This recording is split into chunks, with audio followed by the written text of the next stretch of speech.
인랜드 온누리교회 교우 여러분, 안녕하십니까? 말씀으로 나를 살피고 말씀으로 주위를 돌아보며 말씀 따라 함께 걸어가는 시간, 우리 시간입니다. 11월 28일 토요일입니다. 땡스기빙 추수감사절 연휴 기간 잘 보내셨는지요? 이번에는 가족들이 많이 모이지 못했지요. 여러 가지 팬데믹이기 때문에 많이 조심하시고 그러시기 바랍니다. 기도하고 하나님 말씀 보도록 하겠습니다. 하나님, 추수감사절 연휴 동안 특별히 이 시기에 하나님의 은혜를 더 깊이 묵상하는 그런 우리 성도들 되었는 줄 믿습니다. 오늘도 하나님 말씀 묵상하러 나왔습니다. 또 기도하러 나왔습니다. 하나님, 내가 원하는 그런 기도보다 하나님이 원하시는 기도, 하나님이 기뻐하시는 그런 것을 원하는 우리가 되게 하여 주시옵소서. 언제나 나보다도 하나님 중심으로 살아가는 귀한 성도들 되게 도와주시고, 오늘도 하나님이 주시는 말씀을 통하여 나를 비춰보고 또 그 진리의 말씀을 통하여 이 시대를 조명하는 그런 눈을 허락하여 주시옵소서. 주님, 감사합니다. 감사의 계절에 정말 주님이 우리에게 주신 여러 가지 베푸신 은혜를 참고 또 깊이 감사드리며 하나님의 은혜에 젖어드는 그런 감사절이 되게 하여 주시옵소서.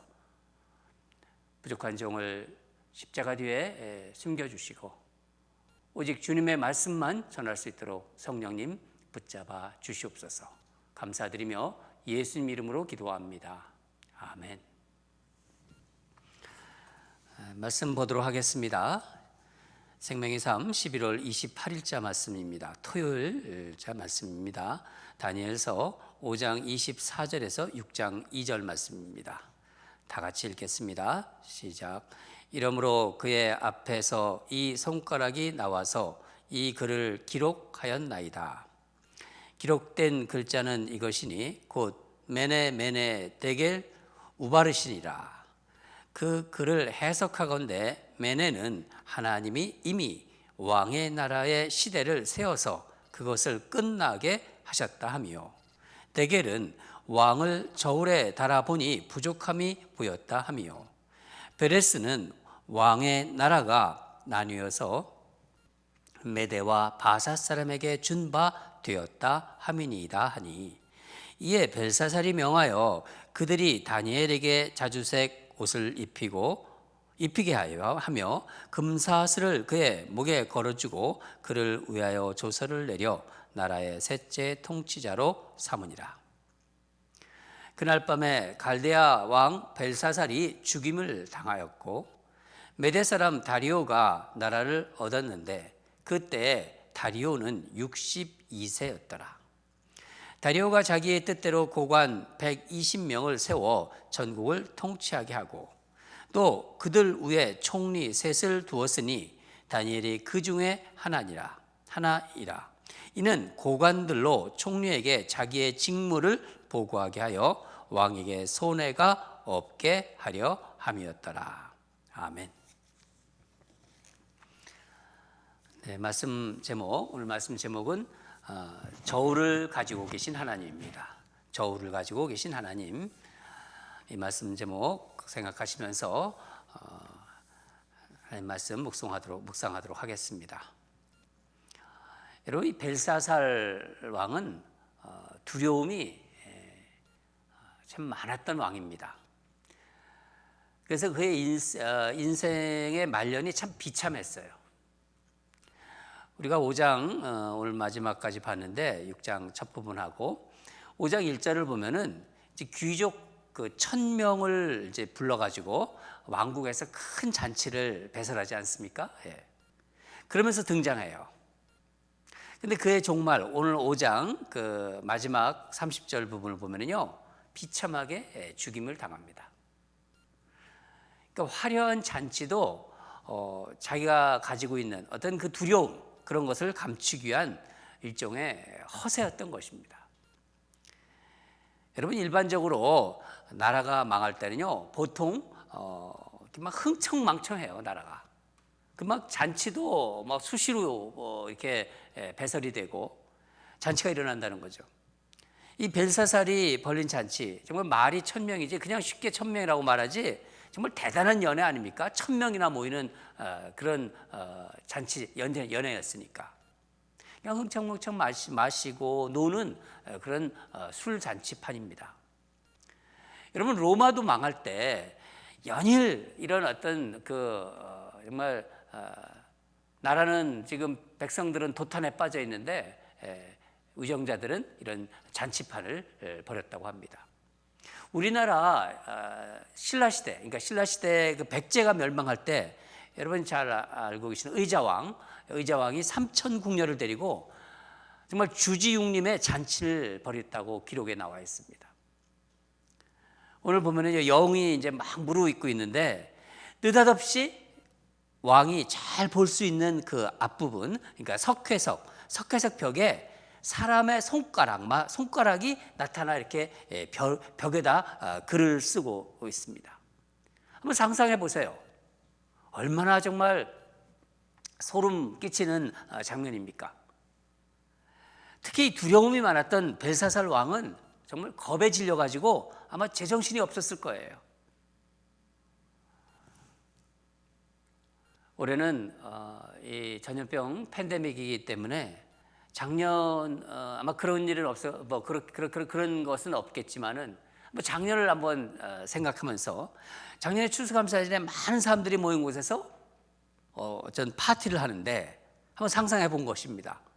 갑자기 파티장 한 벽에 이런 일이 일어났다고 이렇게 한번 연상해 보세요. 정말 거기에 모였던 많은 사람들이 모두 정말 기겁을 하면서 놀랐을 거예요. 어제 본문에서 다니엘은 그 글을 해석하기에 앞서서 왕의 교만을 지적하고 하나님의 심판을 선언했습니다. 그리고 오늘 본문에서 그 심판을 확인하는 일을 합니다. 다 같이 24절을 읽겠습니다. 시작. 이러므로 그의 앞에서 이 손가락이 나와서 이 글을 기록하였나이다. 다니엘이 글씨를 해석하는데 이제 어떻게 해석하는지 우리 보겠습니다. 다 같이 25절을 읽겠습니다. 시작. 기록된 글자는 이것이니 곧 메네메네 데겔 우바르신이나 메네메네 데겔 우바르신이라. 다시 한번 읽을까요? 메네메네 데겔 우바르신. 이것은요, 모음이 붙어 있지 않은 아람어예요.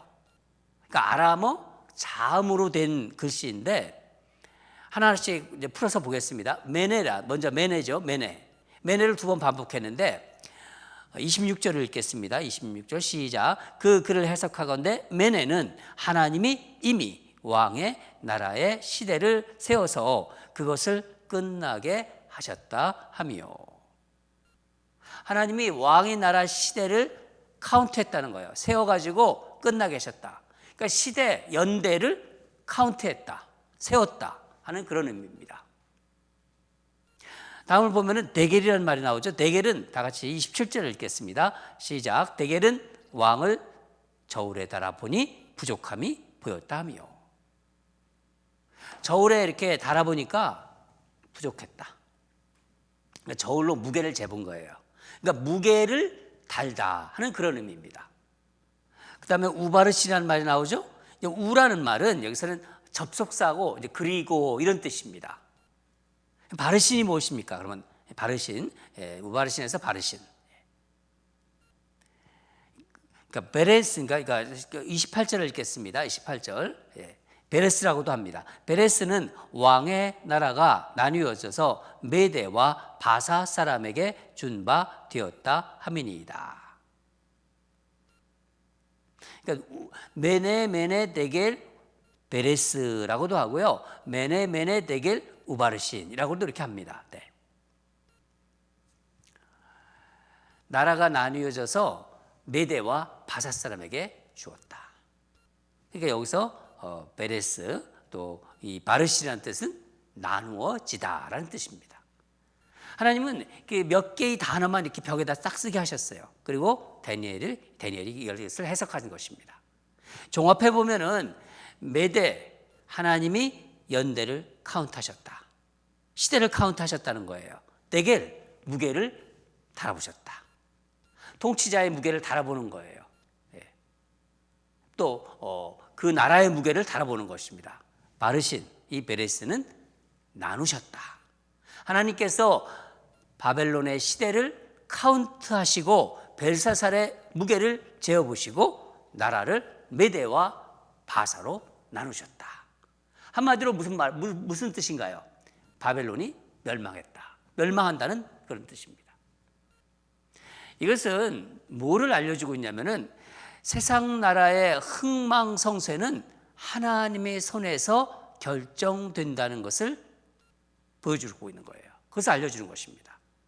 나라의 권력이 그냥 끝도 없이 계속되는 것이 아니라 하나님이 그 운명, 하나님이 그것을 카운트하시고 통치자의 무게를 달아보시고 그 운명을 결정하십니다. 그러니까 세상 모든 권세를 하나님이 주관하고 계시다는 것임을 알려주고 있는 거예요. 여러분, 이 말씀이 여기 이 시대만 적용되나요? 아닙니다. 지금 이 말씀을 보고 있는, 이 말씀을 묵상하고 있는 이 시대에도 그대로 적용되는 거예요. 우리는 그것을 알아야 합니다. 하나님의 말씀은 시대를 초월해서 변함없이 진리이기 때문에 세상 나라의 통치자는 하나님의 손에 들려있는 도구라는 것을 우리는 잊지 마십시오. 세상의 역사, 그러니까 히스토리라고 합니까? 그의 이야기, 히스토리. 하나님의 역사, 그의 역사입니다. 그렇기 때문에 우리는 하나님이 써가시는 세상의 그 역사를 보는 눈이 있어야 해요. 하나님 믿는 사람들은. 세상 사람들은 그걸 몰라요. 그렇지만 우리는 그것을 볼 수 있어야 합니다. 이상한 것은 이런 심판의 글이 이제 선포됐잖아요. 선언되었는데도 벨사살 왕이 어떻게 하냐? 벨사살 왕은요, 아무런 동요가 없어요. 참 이상하죠? 왜 그럴까요? 심판이 눈앞에서 선언되고 그 뜻이 무엇인지도 해석이 됐지만은 반응이 없어요. 반응이. 말씀이 떨어졌는데 반응이 없어요. 하나님을 모르니까. 여러분, 이것은요, 구약에서 우리 노아 홍수 때 이제 심판이 시작되기 전에, 노아 홍수 심판이 시작되기 전에 하나님이 물로 세상을 쓰르시겠다. 그러니까 심판하시겠다고 하셨어요. 사람들이 그때 무슨 일을 했나요? 여전히 먹고 마시고 시집가고 장가가고 오직 노아 가족만 말씀에 반응하고 사람들은 그 땅의 사람들은 아무런 준비를 하지 않았습니다. 똑같아요. 29절 벨사살 왕은요, 29절 보면은 자신이 약속한 대로 다니엘에게 자주색 옷을 입히고 이제 상급을 주는 거예요. 금사슬을 이제 메어주고 바벨론의 셋째 통치자로 삼습니다. 물론 약속을 지키는 것이 중요하죠. 그러나 사실 그것보다도 하나님의 말씀이 선언되었는데, 심판이 선언되었는데 더 시급한 것은 바로 그거죠. 그때라도 그 뜻을 깨닫고 정말 잘못을 고하면서 어떻게 하면은 하나님의 심판을 늦출 수 있으리까 하는 그런 마음이 들어야 되는데, 또 그것을 구했어야 되는데 다른 짓 하고 있는 거예요. 여러분, 하나님 말씀 앞에서 내가 어떤 반응을 보이는가? 말씀이 떨어지잖아요. 내가 어떤 반응을 보이는가에 따라서 그 사람의 운명이 결정되는 것입니다. 벨사살은 어떻게 되나요? 30절 보면은요, 그날 밤에 갈대아 왕 벨사살이 죽임을 당하였고, 그날 밤, 그 잔치가 있었던 날 밤에 죽임을 당해요. 기가 막히죠. 그 큰 잔치를 배설하고 그날 밤에 죽어요.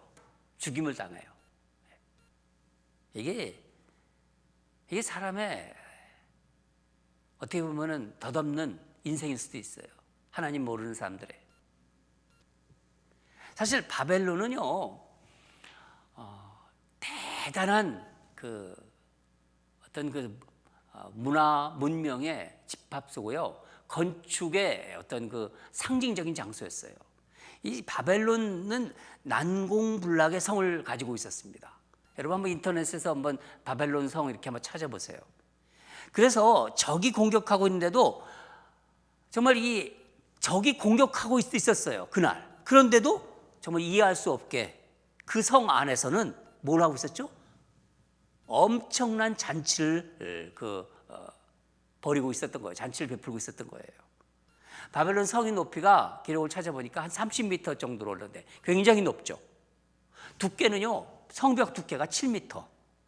그것도 두 겹으로 돼 있대요. 그럴 만도 하죠. 또 성 주위에는요, 강물이 이제 에워싸고 있어요. 그래서 바벨론을 감싸는 그 강이 있기 때문에 아주 철옹성입니다. 절대로 적이 어떻게 할 수가 없어요. 적이 들어올 수가 없다는 거죠. 그러나 오늘 공격한 메대 왕 다리오는요, 연구한 거예요. 어떻게 하면 바벨론 성을 무너뜨릴 수 있을까? 못 무너뜨려요. 그래서 바벨론을 감싸는 강의 수원지를 찾은 거예요. 거기를 막아버린 거예요. 그러니까 강물이 계속 막히잖아요. 그러니까 강물이 점점 줄어들잖아요. 그걸 모르는 거예요. 그러니까 그런 상황에서 강물의 수위가 점점 낮아지는 것을 모르고 이 바벨론은, 메대 군사들은 강물을 유유히 건너와 이제 발목까지 올라오는 그런 강물을 쉽게 건너와 바벨론을 점령한 것입니다. 바로 그날, 잔치가 배설된 그날.